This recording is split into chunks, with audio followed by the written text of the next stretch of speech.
नमस्कार और आप देख रहे हैं न्यूज 24 एक्सप्रेस। आइए नजर डालते हैं आज के बुलेटिन की ओर। नौगांव वैश्य महासम्मेलन द्वारा दी जा रही गरीब असहाय परिवार को राशन किट। कोरोना काल की दूसरी लहर में सब काम बंद है। जो गरीब परिवार रोज काम करके अपना गुजारा करते थे उनके लिए बड़ी मुसीबत आ गई है। इसी को देखते हुए वैश्य महासम्मेलन अध्यक्ष राहुल साहू एवं महामंत्री अतुल गुप्ता और पूरी टीम ने मिलकर निर्णय लिया कि अब ऐसे परिवार कोई भूखा नहीं सोएगा और राशन किट बांटने का निर्णय लिया गया है। साथ में जो व्यक्ति दवा नहीं ले पा रहे हैं उनके लिए मेडिसिन किट की व्यवस्था की जाएगी। वैश्य महासम्मेलन व्यापारी संघ नौगांव द्वारा गरीब जनों को राशन वितरण किया जा रहा है एवं दवाइयाँ मुहैया कराई जा रही हैं और साथ में जो गरीब सुबह शाम लंच पैकेट वितरण किए जा रहे हैं। आप सभी से विनम्र निवेदन है, आसपास आपके नौगांव में जो भी लोग आपके नॉलेज में हो कृपया हम लोगों को सूचित करें। हम लोग वैश्य महासम्मेलन नौगांव द्वारा उनकी मदद की जाएगी। धन्यवाद। कोरोना कर्फ्यू का उल्लंघन करने वाले दुकानदारों की दुकानों पर ताले डाले गए। तहसीलदार ने 25,000 के चालान काटे। बिजावर क्षेत्र में लगातार फैल रहे कोरोना वायरस के संक्रमण को लेकर प्रशासन द्वारा लगातार एडवाइजरी जारी की जा रही है, लेकिन बिजावर के दुकानदार अपनी मनमानी से भीड़ लगाकर अपनी अपनी दुकानों के अंदर मनमाने दामों में दिन रात ग्राहक चला रहे हैं। इन्हीं सब बातों को ध्यान में रखते हुए आज तहसीलदार दुर्गेश तिवारी एवं आरक्षक राज बहादुर सिंह के साथ नगर परिषद के कर्मचारियों की उपस्थिति में 5 दुकानों को सील किया गया। साथ ही मनमानी करने पर 25,000 रुपए की चालानी राशि वसूल की गई। कोरोना कर्फ्यू के दौरान सुबह से लगातार शिकायतें प्राप्त हो रही हैं कि दुकानदारों द्वारा बदमाशी तरीके से उल्लंघन किया जा रहा है। इस संबंध में शिकायत प्राप्त होने पर पुलिस बल के सहयोग से नगरपालिका के सहयोग से आज कार्रवाई की गई है। 5 दुकान को सील किया गया है, जिनके विरुद्ध चालानी कार्रवाई भी किया गया है। टोटल 25,000 रुपये का अमाउंट जमा कराया गया है। आज बड़नगर शहर में बेफिजूल घूमने वालों पर बड़नगर थाना प्रभारी मनीष मिश्रा जी द्वारा एक बड़ी कार्यवाही की गई। लॉकडाउन का सख्ती से पालन करवाने के लिए बड़नगर शहर के थाना प्रभारी मनीष जी मिश्रा व अन्य पुलिस कर्मियों के साथ मिलकर बेफिजूल घूमने वालों को रोककर कड़ी कार्यवाही की गई और समझाइश भी दी गई। थाना प्रभारी मनीष जी मिश्रा ने बताया कि कोई भी बेफालतू शहर में न घूमे, सिर्फ हॉस्पिटल के संबंधित ही बाहर निकले। और थाना प्रभारी मनीष जी ने बताया कि किराना सामग्री के लिए होम डिलीवरी की व्यवस्था की गई है। इस प्रकार की कार्रवाई की गई। लॉकडाउन पालन कराने के लिए हम लोगों ने कस्बा का भ्रमण किया था। जो लोग अनावश्यक घूम रहे हैं उनको चेतावनी दी गई है। चेक किया गया कि हॉस्पिटल के ही कार्य से कोई बाहर निकला हुआ है और बाकी एक जगह मकान बनाने का काम चल रहा था तो उस पर 188 की कार्रवाई की गई है लॉकडाउन उल्लंघन की। इसी संबंध में पूरे थाने के बल के साथ कस्बा भ्रमण किया गया। आगरा जिले की जनता शासन प्रशासन की कोशिशों को पलीता लगा रही है। जनता लॉकडाउन के आदेशों का पालन नहीं कर रही व मास्क बिना हेलमेट बेखौफ होकर सड़कों पर निजी वाहनों व टेम्पो से घूम रहे हैं। जनपद आगरा की जनता पुलिस के हताहत प्रयासों के बावजूद भी लॉकडाउन के आदेशों का पालन नहीं कर रही। न्यूज 24 एक्सप्रेस की टीम ने पूरे जनपद में जायजा लिया और हर चौराहे पर पुलिस जनता को रोकने का और बाहर नहीं निकलने का पूरा प्रयास कर रही है। टेम्पो चालक व अन्य वाहनों से पुलिस चौराहों पर चालान कर रही है। उसके उपरांत भी जनता लॉकडाउन के आदेशों का पालन नहीं कर रही है और धज्जियां उड़ा रही है। देखना यह है कि जनता क्यों लॉकडाउन का पालन नहीं कर रही और पुलिस उन्हें क्यों नहीं रोक पा रही।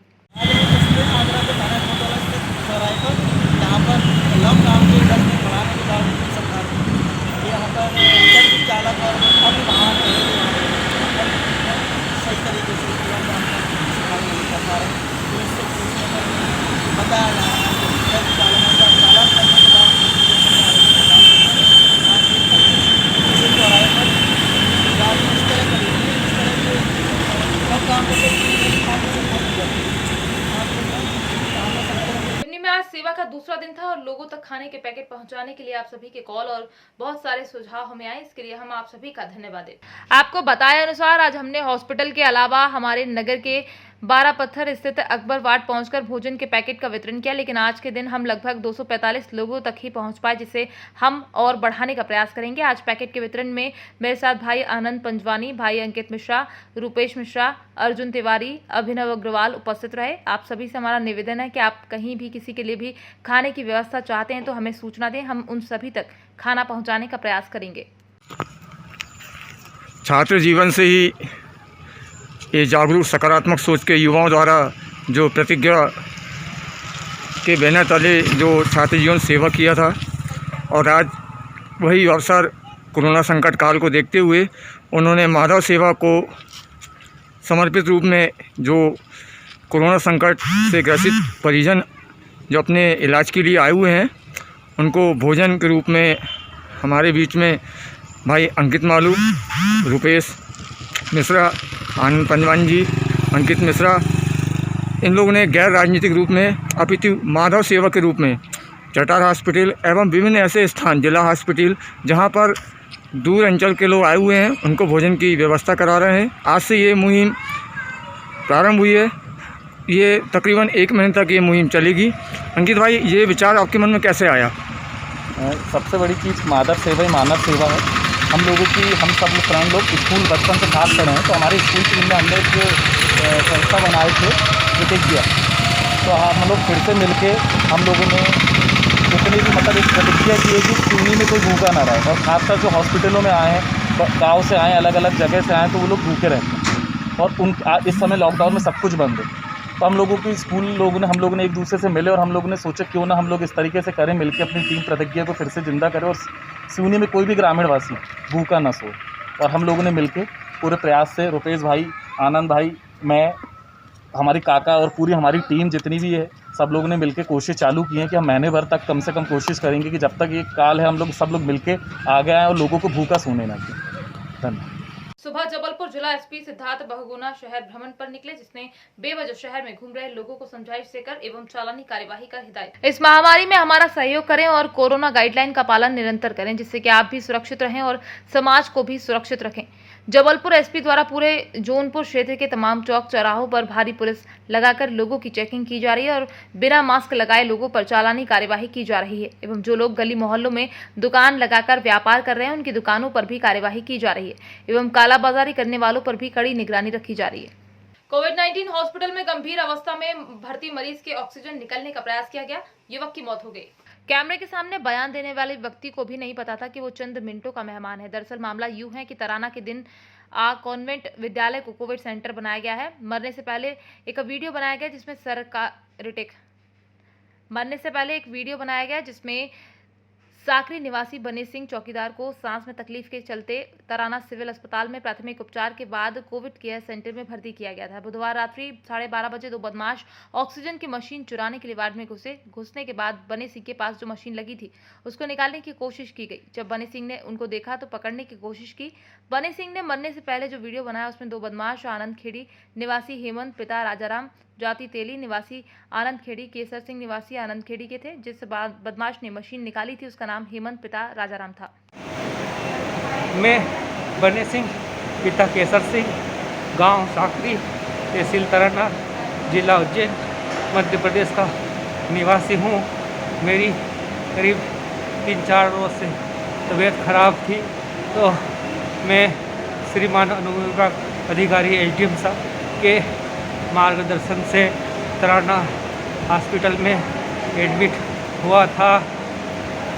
रात को 12-12:30 बजे करीब 2 बदमाश हॉस्पिटल में घुसे और मेरी ऑक्सीजन मशीन चोरी करने की कोशिश की।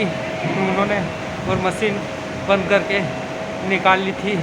इस कारण मेरी तबीयत थोड़ी ज़्यादा ख़राब हो गई है और दोनों मुजरिम को मैंने पहचान लिए हैं। दोनों मुजरिम ग्राम आनंद खेड़ी के हैं। एक का नाम हेमंत पिता राजाराम जाति तेली, उम्र 30 साल, निवासी आनंद खेड़ी। दूसरे का नाम केसर सिंह पिता बाबूलाल जाति आंजना, उम्र 52 साल, निवासी आनंद खेड़ी के हैं दोनों। और मशीन खींचते हुए मैंने हेमंत पिता राजाराम को पकड़ा। तस्वीर में गवाह हूँ।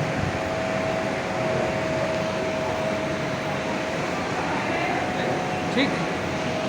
कोरोना पेशेंट के साथ ऑक्सीजन मशीन के साथ छेड़छाड़ की गई थी, इस मामले में आपका क्या कहना है? जानकारी मुझे प्राप्त हुई है और उससे संबंधित वीडियो भी मुझे प्राप्त हुआ है और आज ही मेरे संज्ञान में आया है कुछ समय पहले।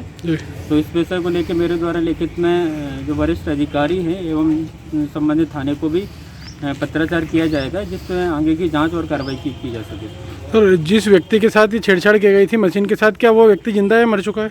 आज से वर्तमान में वो व्यक्ति नहीं है हमारे बीच में, वो शांत हो चुका है। जी। अच्छा, आगे प्रशासन की क्या कार्रवाई रहेगी? वो बड़ा हॉस्पिटल है, बड़ा हॉस्पिटल तरन्नुम बना है, व्यवस्था के हिसाब से आप क्या मांग करना चाहेंगे प्रशासन से? नहीं, आगे प्रशासन के लिए यही मांग रहेगी कि जो भी सुरक्षा के जो हमारे पहलू हैं उनको बढ़ाया जाए। किसी प्रकार की जो घटना ये हमारे संज्ञान में आई है, अन्य कोई घटना इस प्रकार से हमारे संज्ञान में ना आ सके। सर, वीडियो में जो वायरल हुआ है उसमें 2 व्यक्तियों को नाम ले रहा है, क्या वास्तविक वो अस्पताल में थे मौजूद?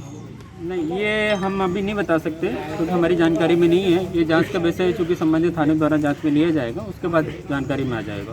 थाना गोहलपुर में दिनांक 5 मई 2021 को मुखबिर द्वारा सूचना प्राप्त हुई थी कि कोविड-19 के मरीजों को उनके जीवन को बचाने हेतु रेमडेसिविर इंजेक्शन लगाया जाता है।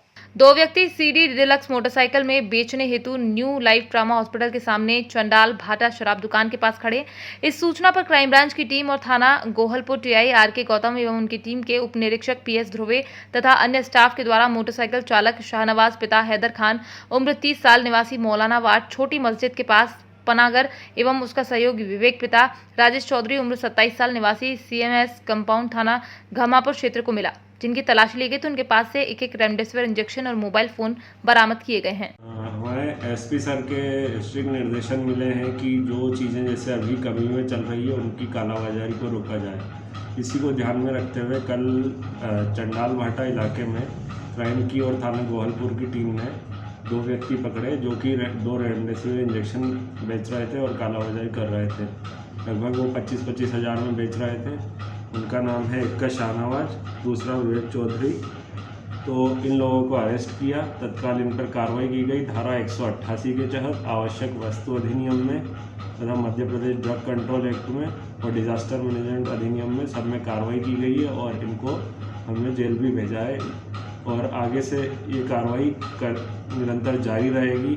और हम ये इंश्योर करेंगे कि ये जो चीज़ें हैं, रेमडेसिविर या ऑक्सीजन सिलेंडर, ये चीज़ें इनकी कालाबाजारी ना हो और ये सरकार के सपोर्ट से सबको जो मिल सकती है वैसे मिले। सर, ये लोग कहाँ से लेके आ रहे थे? ये लोग लेके आए थे, ये कुछ तो उस पर उत्तराखंड का टैग लगा था, तो हम इसकी जांच कर रहे हैं कि कहाँ से आए हैं, वहाँ से कैसे पहुँचाए हैं, उसकी जांच की जा रही है। कोई बड़े गिरोह की संख्या है? बड़े गिरोह का हो सकता है पर अभी क्लियर नहीं हुआ है, ये इन्वेस्टिगेशन का पार्ट है। जैसे ही आता है तो हम शाजापुर जिले के कालापीपल विधानसभा के युवा विधायक कुणाल चौधरी ने बीजेपी पर जमकर निशाना साधा। जूड़ा के हड़ताल को लेकर कांग्रेस विधायक कुणाल चौधरी बोले, मानदेय बढ़ाने समेत अन्य मांगों को लेकर जूनियर डॉक्टर एसोसिएशन ने प्रदेश व्यापी आंदोलन की चेतावनी दी है, जिस पर कालापीपल के कांग्रेस विधायक कुणाल चौधरी ने कहा है कि सरकार से आग्रह है कि जो भी परिस्थिति हो, परिस्थिति को देखें और जनता का कैसे इलाज किया जा सके उसके लिए काम करे। सरकार और एसोसिएशन मिलकर रास्ता निकाले। 24 घंटे की सेवा खत्म नहीं होनी चाहिए, जनता को इलाज मिलना चाहिए क्योंकि हालात बहुत खराब हैं। मेरा आग्रह सरकार से कि जिन भी परिस्थितियों में इन परिस्थितियों को देख के जनता को कैसे इलाज मिले इसके लिए काम करें। और जूडा एसोसिएशन से भी है कि इस विपत्ति के समय हर व्यक्ति को, कि डॉक्टर का अगर आपने पेशा लिया है तो कहीं ना कहीं आपने सोच के सेवा के माध्यम कर लिया। ये समय आंदोलन प्रदर्शन का नहीं, ये समय लोगों की जान बचाने का है। सरकार भी झुके, एसोसिएशन भी झुके और कहीं ना कहीं मिलकर रास्ता निकाले, पर एक भी घंटे की सेवा खत्म नहीं होना चाहिए और लोगों को इलाज मिलना चाहिए क्योंकि आज हालत खराब है। लगातार इलाज के अभाव में लोग मरते जा रहे हैं। आपने उस अशोकनगर की घटना देखी होगी कि एक पत्नी जो सब इंस्पेक्टर, उसका पति जिन परिस्थितियों में मरता है और यही घटना पूरे प्रदेश में रोज हो रही है। तो मेरा आग्रह है, हाथ जोड़ के विनम्रता से आग्रह है कि चाहे जो मानदेय और वेतन बढ़ाने की मांग को लेकर जूनियर डॉक्टर एसोसिएशन लामबंद हो गई है। उन्होंने इमरजेंसी सेवाएं ठप करने का फैसला भी लिया है और आज वो मुलाकात भी की है उन्होंने। तो विश्वास मेरा आग्रह है सरकार से कि जिन भी परिस्थितियों में इन परिस्थितियों को देख के जनता को कैसे इलाज मिले इसके लिए काम करें। और जूडा एसोसिएशन से भी है कि इस विपत्ति के समय हर व्यक्ति को, कि डॉक्टर का अगर आपने पेशा लिया है तो कहीं ना कहीं आपने सोच के सेवा के माध्यम कर लिया। ये समय आंदोलन प्रदर्शन का नहीं, ये समय लोगों की जान बचाने का है। सरकार भी झुके, एसोसिएशन भी झुके और कहीं ना कहीं मिलकर रास्ता निकाले, पर एक भी घंटे घंटे की सेवा खत्म नहीं होना चाहिए और लोगों को इलाज मिलना चाहिए, क्योंकि आज हालत खराब है। लगातार इलाज के अभाव में लोग मरते जा रहे हैं। आपने उस अशोकनगर की घटना देखी होगी कि एक पत्नी जो सब इंस्पेक्टर, उसका पति जिन परिस्थितियों में मरता है, और यही घटना पूरे प्रदेश में रोज हो रही है। तो मेरा आग्रह है, हाथ जोड़ के विनम्रता से आग्रह है कि चाहे जो 18+ लोगों को, कितने लोग हैं मध्य प्रदेश की, कितनी बड़ी जनसंख्या जिनको आपको कोविड का टीका लगाना है, पर पहले दिन आप 100 लोगों को लगाने की बात करते हो। जब आप रजिस्ट्रेशन करा रहे हो, 80 लाख से ऊपर, करोड़ों से ऊपर रजिस्ट्रेशन हुए हैं अभी से, और धीरे धीरे और बढ़ते जाएंगे। आपकी आधी से ज्यादा आबादी युवाओं की है, और उनको लगाने के लिए पहले आप वहां पे व्यवस्था करें, पहले वैक्सीन की व्यवस्था करें। सिर्फ कैसे इधर उधर का ध्यान भटकाया जाए, जनता को लाइन लगाया जाए और स्प्रेडर के रूप में बढ़ाया जाए। कहीं ना कहीं इसको, जैसे राष्ट्रीय टीकाकरण अभियान चलता है जिसमें पल्स पोलियो का अभियान चला, कांग्रेस की सरकारों ने पहले कई टीके लगाए, बड़ी बड़ी बीमारियों का सामना करा, पर इस तरीके से अव्यवस्थाओं के साथ नहीं, पहले व्यवस्था करें उसके बाद सबको टीका लगाए। सिर्फ मुंह चलाने की जगह सरकार चलाए। भीलवाड़ा रेड अलर्ट जन अनुशासन पखवाड़ा में गुटखा व तंबाकू उत्पादों की कालाबाजारी धड़ल्ले से जारी। इन लोगों के पास तंबाकू उत्पादों का स्टॉक है, वे 5 गुना तक रकम वसूल कर चांदी कूटने में लगे हैं। लेकिन अब प्रशासन भी कालाबाजारी को लेकर सख्त हो गया है। रोडवेज बस स्टैंड पर बालाजी जलपान गृह छुट्टन सिंह की कैंटीन पर तंबाकू उत्पाद बेचना भारी पड़ गया। कुछ समय से पत्रकारों को जानकारी मिल रही थी बस स्टैंड के पास इस तरह की कालाबाजारी हो रही है, जिस पर गुरुवार सुबह बस स्टैंड पर चाय कैंटीन में किसी बोगस ग्राहक को भेजा जिसने सिगरेट मांगी। 10 रुपए की सिगरेट 20 रुपए में मिलने पर रोडवेज के आला अधिकारी को सूचित कर मौके से बीड़ी सिगरेट तंबाकू को जब्त करवा दिया। वहीं प्रवर्तन निरीक्षक अधिकारी अमरेंद्र मिश्रा को सूचना देने पर मौके पर पहुंचकर आगामी आदेश तक कैंटीन को सीज किया गया। कैंटीनदारी श्री छुट्टनलाल के विरुद्ध पत्रकारों द्वारा की गई शिकायत के संदर्भ में पूर्व में भी श्री छुट्टनलाल को समझाया गया कि अवैधानिक रूप से जो है इनको आवंटित नहीं है, वो सामान बेचने के लिए प्रतिबंधित किया गया। इसके पश्चात भी नहीं माने, और इसके पश्चात जो है आज जिला कलेक्टर महोदय के निर्देशानुसार जो कमेटी आई उसके समक्ष जो सामान अवैधानिक रूप से जो पकड़ा गया सामान उसको सीज किया गया। सर, जिस तरह आज ये कार्रवाई हुई है वो भी शिकायत के बाद, तो उससे पहले क्या आप लोगों ने कभी किसी भी कैंटीन का निरीक्षण करा? हम हमेशा करते हैं, और हमारे टाइम पर सामान नहीं पता है, नहीं मिलता नहीं है, और ये जो है अवैधानिक रूप से जो है छुपा के रखते हैं ये सामान। अगर रखते हैं तो क्या कार्रवाई होगी? इसके आगे जो है या तो अगर ही कमेटी तय करेगी, मुख्यालय को लिखेंगे, अगर वो मुख्यालय के निर्देश प्राप्त होंगे तो कैंटीन निरस्त करेंगे। अगर ये फूलचंद मीणा, प्रबंधक प्रशासन। कई बार पत्रकारों द्वारा शिकायत करने के बाद में भी हाँ जी उनको बोला जाता है कि अगर मान लो हम लोग ये हैं, हम लोग वो है, अगर मान लो अपना नाम भी बताता है आदमी, लेकिन वो बताता है आपसे जो हो कर दीजिए। इसका मतलब क्या अधिकारियों का रोब है उनके ऊपर? नहीं सर, ऐसा नहीं ऐसा कोई संबंध नहीं है सर। इनको कैंटीनदारियों को जो है कैंटीन का आवंटन मुख्यालय के निर्देशानुसार निर्धारित मापदंड के अनुसार ही दिया जाता है, जिसमें किसी प्रकार के वक्त भी कैंटीन चालक, कैंटीन का वालों का कहना है कि साहब प्रबंधक को पैसे दिया जाता है। ये इसका बिल्कुल कतई बिल्कुल गलत कथन है, जिसके संबंध में हमारे प्रबंधक वित्त से जो है आप पूरी विस्तृत जानकारी प्राप्त कर सकते हैं। हम एवं देन इनसे किसी प्रकार का चाय तक का भी वास्ता नहीं रखता है।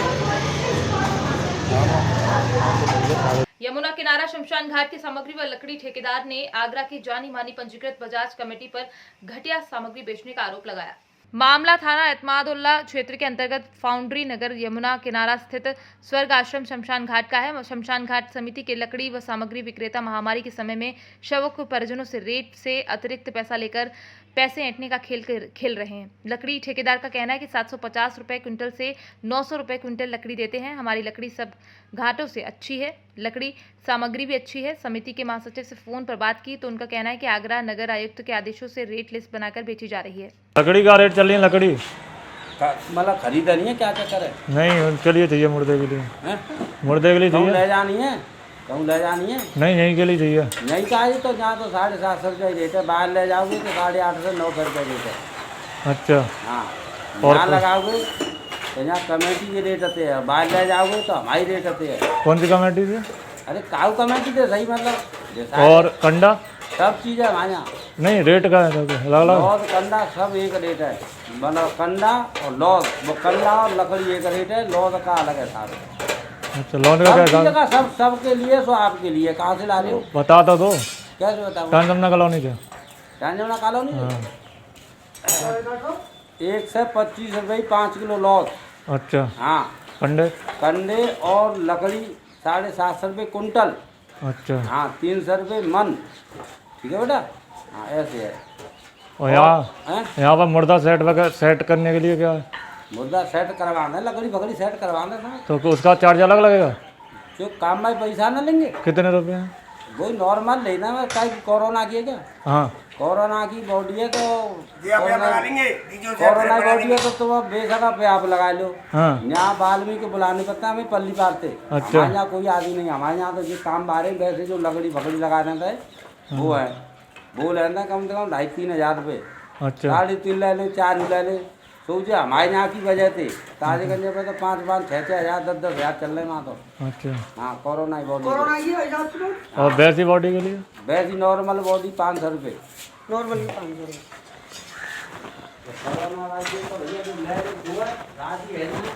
आज के बुलेटिन में फिलहाल इतना ही। बने रहिए न्यूज़ 24 एक्सप्रेस के साथ। नमस्कार।